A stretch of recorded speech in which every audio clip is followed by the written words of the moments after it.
I thought I escaped my abusive ex, then I found out he moved in next door. The day I signed the lease, the sun was high and bright, as if it approved of my decision. I stood on the front porch of my modest rental home in Willow Creek, a small town wrapped in whispering trees and wide skies, and felt, for the first time in years, something close to safety. I had escaped. Miles and miles from the life I fled, from the man whose love had twisted into chains, I breathed in new air. The house was nothing extraordinary. A one-story cottage, with faded blue shutters and a squeaky screen door. But to me, it was sacred ground. I slept with the windows open and my bedroom door unlocked. I walked barefoot through the dewy grass each morning and painted the kitchen walls a cheery yellow. Neighbors waved.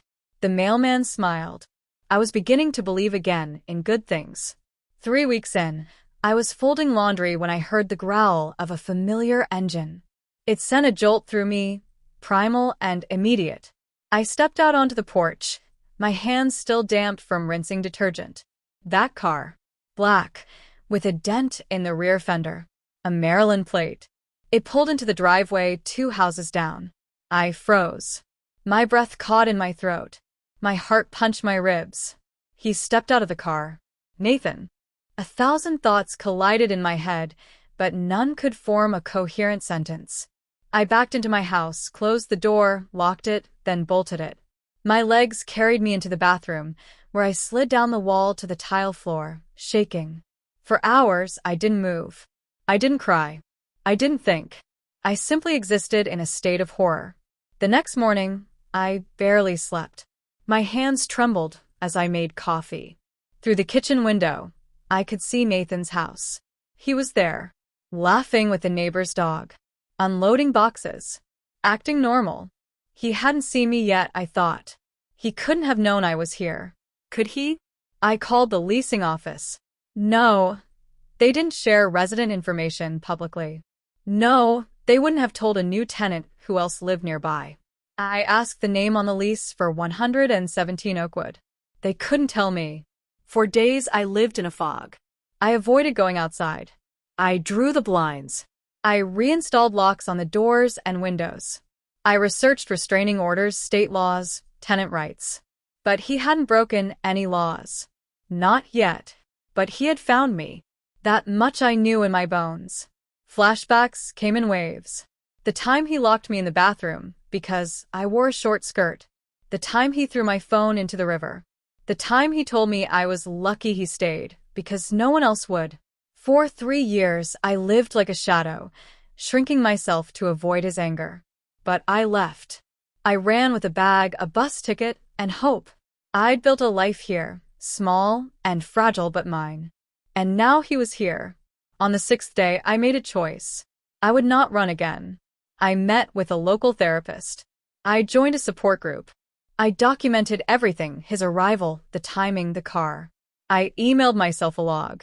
I filed for a protective order, citing past abuse and the fear of future harassment. Then I started walking. Each morning, I forced myself out the door. Past his house. Past the fear. I held my head high even as my stomach flipped. I waved at neighbors.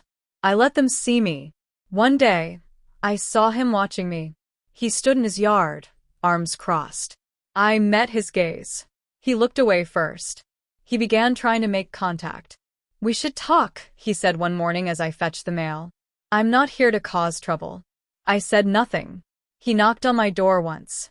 I didn't answer. Instead, I called the sheriff's office and reported the incident.